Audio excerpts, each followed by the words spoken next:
ஓம் ஸ்ரீ கருப்பண்ணசாமியே போற்றி போற்றி போற்றி.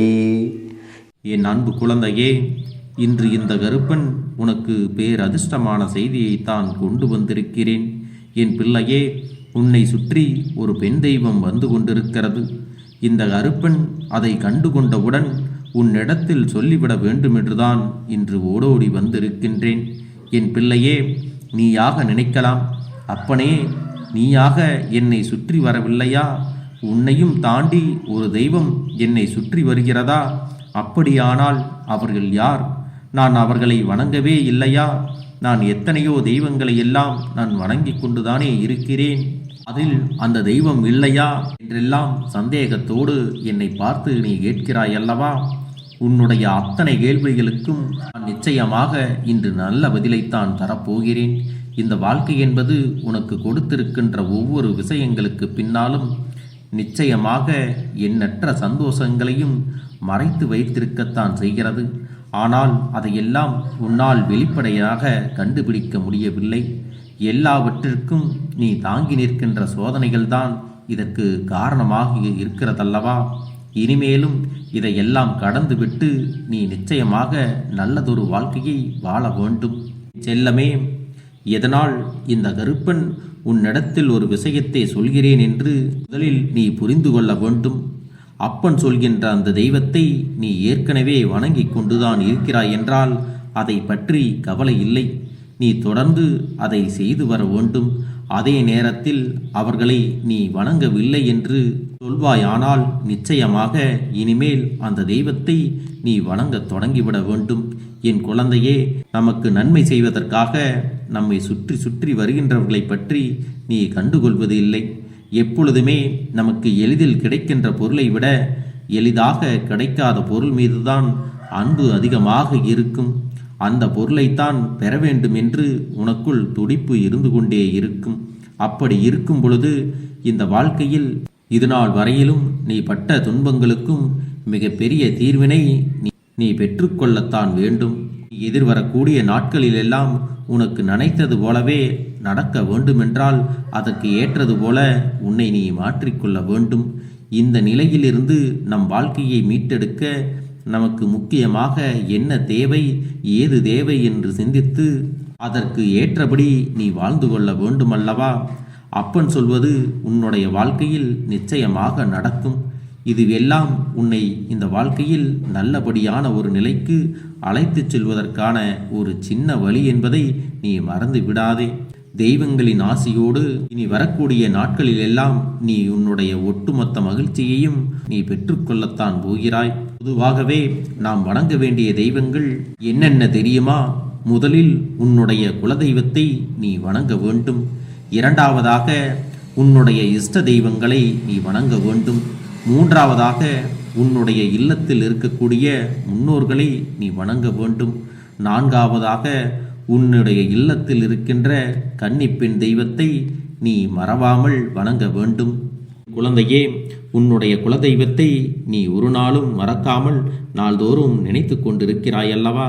அதுபோல இரண்டாவதாக உன்னுடைய இஷ்ட தெய்வங்கள், உன்னுடைய இஷ்ட தெய்வங்களான முருகப்பெருமானையும் வராகி அம்மனையும் மற்றும் நீ மனம் விரும்பும் அத்தனை பேரையும் நீ வணங்கலாம்.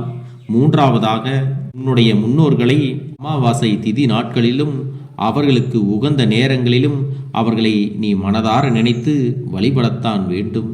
மற்றும் இப்பொழுது அப்பன் கொண்டு வந்திருக்கின்ற இன்னொருவர்தான் மிக முக்கியமானவர். அவரைத்தான் நீ கண்டும் காணாமல் விட்டு விடுகிறாய். அவர்கள்தான் உன் இல்லத்தில் இருக்கக்கூடிய கன்னிப்பெண் தெய்வம். கன்னிப்பெண் தெய்வம் உன் இல்லத்திலிருந்து உனக்கு ஆசிகளை வழங்குவார்கள். அவர்கள் உன்னோடு உன் வாழ்க்கையில் இருக்கின்ற வரை தேவையற்ற எந்த பிரச்சனைகளும் உன்னை நெருங்க விட மாட்டார்கள். உன் மனதில் இருக்கின்ற தேவையில்லாத குழப்பங்கள் எல்லாம் உன்னை விட்டு விலகிவிடும். உன்னை சுற்றி சுற்றி நடக்கின்ற சூழ்ச்சிகளும் உனக்கு எதிராக செய்கின்ற தீவினைகளும் நிச்சயமாக வாழ்க்கையில் ஒரு நாளும் பலிக்காது. அதுபோலவே இந்த வாழ்க்கையில் உனக்கு கிடைக்க வேண்டும் என்று இருக்கின்ற நன்மைகளும் நிச்சயமாக உன்னை தேடி வந்து சேரும் என்பதில் எந்த ஒரு மாற்று கருத்தும் கிடையாது. அவ்வளவு எளிதில் யாரும் இந்த கன்னிப்பெண்ணின் மகத்துவத்தை மறந்துவிட மாட்டார்கள். அன்பு குழந்தையே, நீ எந்த ஒரு காரியத்தை செய்வதற்கு முன்னால் ஒரு முறைக்கு பல முறை யோசித்துதான் செய்கிறாய் அல்லவா?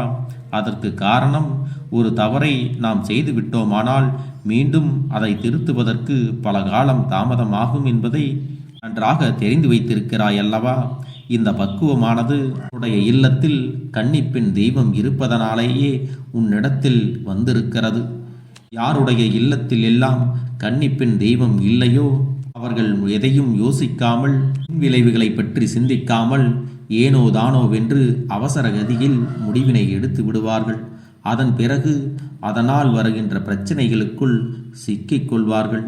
உன்னுடைய வாழ்க்கையில் நிதானமான முடிவுகளை நீ சரியாக எடுக்க வேண்டுமானால் இந்த கன்னிப்பெண் தெய்வத்தின் ஆசியினை நீ பெற்றுக்கொள்ள வேண்டும்.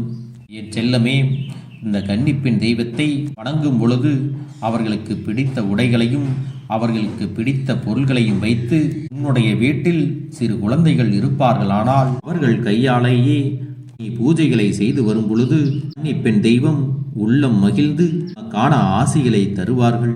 இப்படியாக உன்னுடைய வாழ்க்கையில் நீ எடுக்கின்ற நிதானமான முடிவுகளுக்கு பின்னால் இருக்கும் இந்த கன்னிப்பெண் தெய்வத்தை நீ மறந்துவிடக்கூடாது என்றுதான் உன் அப்பன் உன்னிடத்தில் அழுத்தம் திருத்தமாக தெளிவாக சொல்லிக் கொண்டிருக்கின்றேன். இந்த நொடியிலிருந்து நீ இந்த கன்னிப்பெண் தெய்வத்தை மறவாமல் வழிபடுவேன் என்று நீ சொல்வாயானால், இந்த கருப்பண்ணசாமி எப்படி உன் வாழ்க்கையில் காவலுக்கு நான் வெளியே நிற்கின்றேனோ அதுபோலவே இவர்களும் உனக்கு பாதுகாப்பாக இருந்து உன் வாழ்க்கையில் நல்ல விஷயங்களை எல்லாம் நடத்தி கொடுப்பார்கள். அது மட்டுமல்ல, உன்னுடைய இல்லத்தில் தெய்வங்கள் வந்து நிரந்தரமாக இருக்கவும் செய்வார்கள். அன்பு குழந்தையே, தெய்வத்தின் அன்பினையும் ஆசிகளையும் நீ பெற்றுவிட்டாயானால் உன்னுடைய மனதில் ஒரு நல்ல தெளிவு பிறக்கும். அப்படியானால் இன்றே ஒரு உறுதி எடுத்துக்கொள். உன்னுடைய இல்லத்தில் இருக்கின்ற கன்னிப்பெண் தெய்வத்தை நிச்சயமாக நீ வணங்கிவிட வேண்டும். இவர்களை நீ தவறாது வணங்கி வந்தாயானால், உன்னுடைய இல்லத்தில் இவர்களை நீ தொடர்ந்து வணங்கி வருவாயானால் தடைபட்டு நின்ற சுபகாரியங்கள் எல்லாம் மன நிறைவோடு உனக்கு நடந்து முடியும். உன்னுடைய வாழ்க்கையில் நீ பெறுகின்ற ஒவ்வொரு வெற்றிகளுக்கு பின்னாலும் தெய்வத்தின் பங்கானது நிச்சயமாக இருக்கிறது. தெய்வத்தின் அன்பும் ஆசையும் எப்பொழுதும் உன்னிடத்தில் இருக்க வேண்டும். உன்னுடைய மனதில் எப்பொழுது தூய பக்தி அதிகமாக இருக்கிறதோ அப்பொழுதுதான் உனக்குள்ளே நேர்மறையான எண்ணங்கள் அதிகமாக இருக்கும். நேர்மறையான எண்ணங்கள் உன்னிடத்தில் அதிகமாக வந்துவிட்டால் உன் வாழ்க்கையில் நல்லது மட்டும்தான் நடக்கும். என் அன்பு குழந்தைக்கு இந்த கருப்பண்ணசாமியின் ஆசீர்வாதங்களும் அன்பும் துணையும் என்றென்றைக்கும் முழுமையாக கிடைத்து கொண்டே இருக்கும்.